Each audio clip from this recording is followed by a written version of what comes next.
Merhabalar kıymetli izleyicilerim ve takipçilerim. Binnur'un Mutfağı kanalıma ve mutfağıma hoş geldiniz. Bugün sizlere mevlütlerimizde, kandillerimizde çok kolay bir şekilde yapabileceğimiz irmik helvası tarifi paylaşacağım. Şerbetini hiç kaynatmadan sütle karıştırarak yapmış olduğum bu helvaya bayılacaksınız.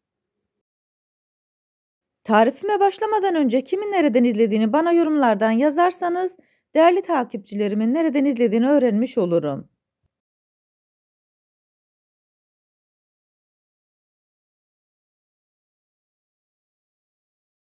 Sizleri daha fazla bekletmeden bu helvanın tarifine geçiyorum. Herkese iyi seyirler.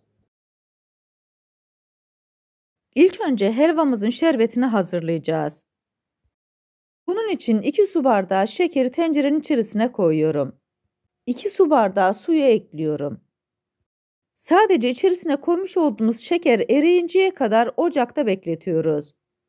Ocağımızın altı yüksek ateşte. Karıştırarak bütün şekerin erimesini sağlıyoruz.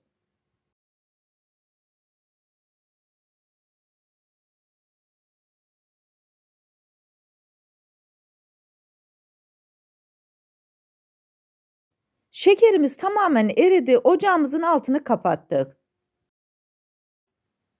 İçerisine 2 su bardağı sütü ekliyorum. Tarifimde kullanmış olduğum su bardağı ölçüsü 200 mililitre. Sütle birlikte şekerli suyu güzelce karıştırıyorum. Tencereye ocağımızdan alıyoruz. Hiçbir kaynatma işlemi yapmadık. Yayvan bir tencerenin içerisine 4 yemek kaşığı tereyağını ekliyorum. Bu arada tarifimi buraya kadar izleyip beğendiyseniz ve hala kanalıma abone değilseniz, abone olup beğeni ve yorumlarınızla beni desteklerseniz çok sevinirim. Tereyağı biraz eridikten sonra içerisine 1 çay bardağı sıvı yağını ekliyorum. Tarifimde kullanmış olduğum çay bardağı ölçüsü 125 mililitre.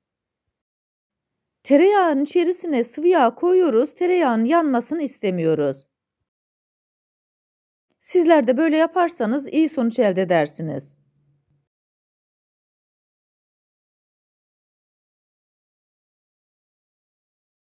Yağ tamamen eridikten sonra 2 su bardağı irmiği ekliyorum. Daha sonra karıştırarak irmiği kavuruyorum. Bu arada ocağımızın altını kısık ateşe getirdik. İrmiği kavururken kısık ateşte yavaş yavaş kavuruyoruz.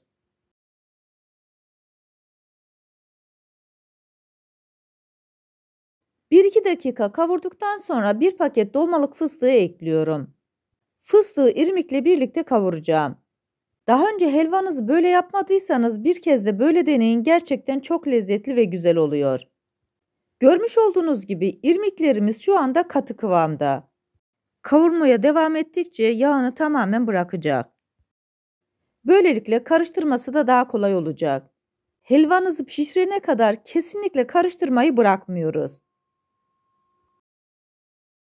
Tarifimi buraya kadar izleyip beğendiyseniz, sosyal medya hesaplarınızdan arkadaşlarınızla paylaşarak bana destek olursanız çok sevinirim. Ayrıca kanalımda birbirinden güzel diğer tariflerim var. Onlara da göz atmayı sakın unutmayın.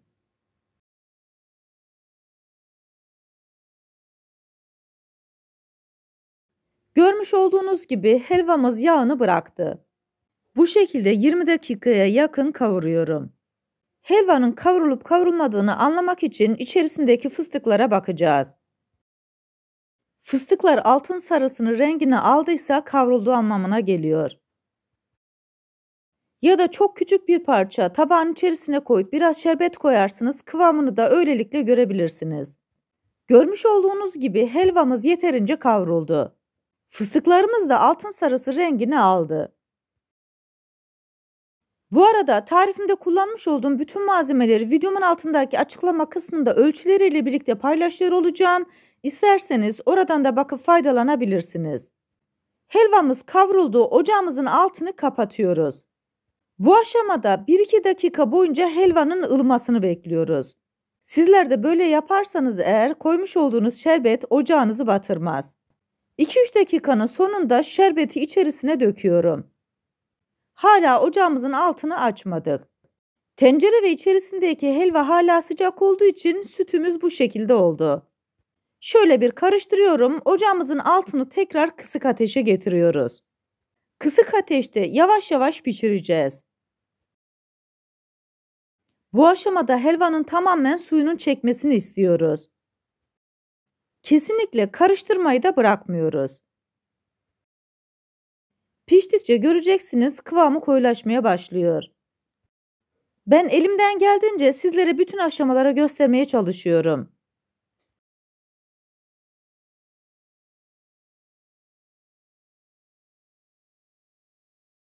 Helva tamamen suyunu çekti. Şerbetini tamamen çektikten sonra ocaktan hiç indirmeden içerisine 1 çay kaşığı tarçın koyuyorum. Böylelikle lezzetine lezzet katmış oluyoruz.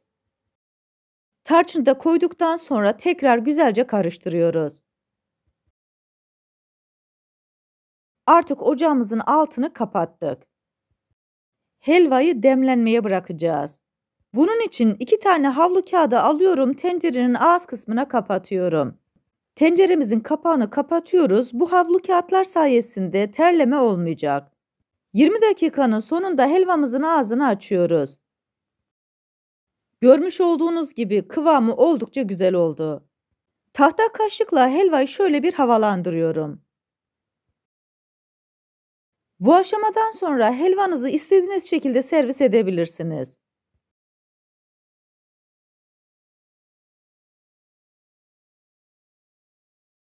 İsterseniz kaselere koyup servis edebilirsiniz, isterseniz benim yaptığım gibi yapabilirsiniz.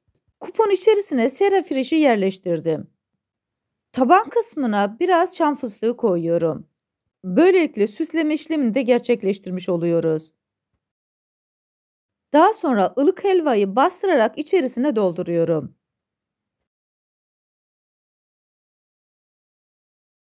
Tarifimdeki tüm püf noktaları detaylı bir şekilde sizlere anlatmaya çalışıyorum. Ancak yine de aklınıza takılan bir kısım olursa bana yorumlardan yazabilirsiniz. Oradan da elimden geldiğince sizlere dönmeye çalışıyorum. Servis tabağına alıyorum, kupun ağız kısmına yerleştiriyorum. Daha sonra ters çevirerek helvayı içerisinden çıkartıyorum. Çam fıstığı alarak tekrar şöyle bir serpiştirerek süslüyorum. Sizlere bir de bu leziz helvanın iç dokusunu göstermek istiyorum. Hamurlaşma olmayan çok lezzetli helva elde ettik. İster bu şekilde servis edin, ister dondurmayla servis edin. Bu tamamen sizin damak zevkinize kalmış. Bu helvayı yapıp deneyecek olan herkese şimdiden afiyet olsun. Bir tarifimizin daha sonuna geldik. Videomu izlediğiniz için teşekkür ederim. Bana destek olmak için tarifimi beğendiyseniz beğenmeyi, abone değilseniz abone olmayı, yeni tariflerimi izlemek için bildirim zilini açmayı, tariflerimi sevdiklerinizle paylaşmayı unutmayın.